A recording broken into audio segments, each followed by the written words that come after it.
L'hameçonnage correspond à tout courriel prétendant provenir d'une organisation légitime telle qu'une institution financière, une entreprise ou un organisme gouvernemental, et ce dans le but d'inciter le destinataire à fournir des renseignements personnels et privés.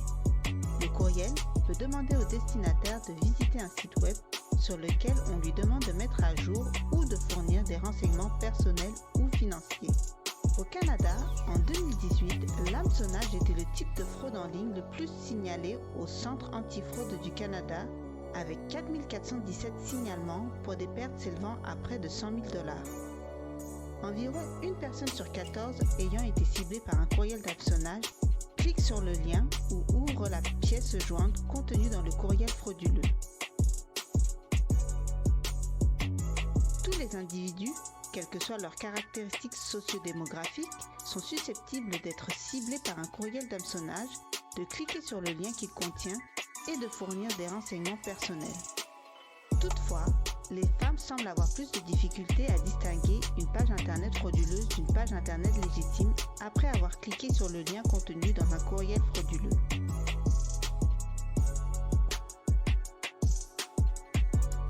De nombreuses activités routinières en ligne, telles que l'utilisation de services bancaires, l'utilisation de plateformes de réservation, les achats ou bien encore l'utilisation de réseaux sociaux, augmentent les risques que les individus soient ciblés par des attaques d'hameçonnage.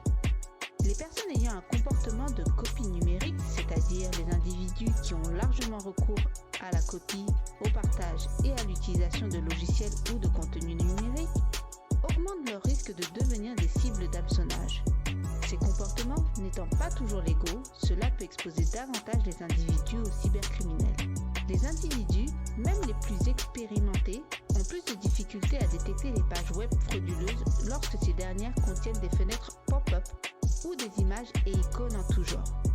Certains individus ne font pas nécessairement confiance aux indicateurs de sécurité tels que le SSL ou lorsque le nom du domaine ne correspond pas au nom de marque en raison de l'hébergement de pages web sécurisées auprès de tiers.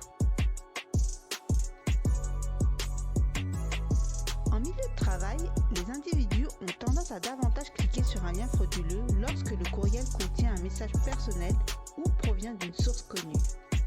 Les employés sont plus susceptibles de répondre à un courriel frauduleux lorsque ce dernier contient des éléments d'urgence ou d'autorité. Des facteurs contextuels en milieu de travail, tels que le degré d'exposition au courriel interne et externe, l'utilisation de boîtes de réception centralisées ou bien encore la charge de travail, peuvent avoir une influence sur la probabilité de cliquer ou non sur un courriel d'hameçonnage.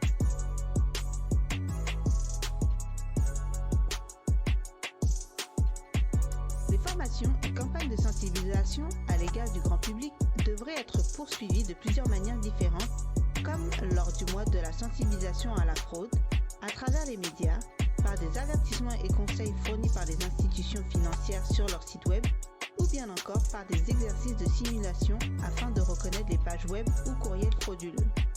Au sein des entreprises, il est recommandé de tenir compte du contexte de travail des employés et plus particulièrement de leur routine, habitudes et charges de travail.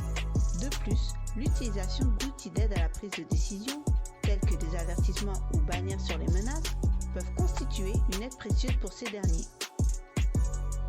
Vous pouvez retrouver la fiche complète sur l'hameçonnage à prévention-du-6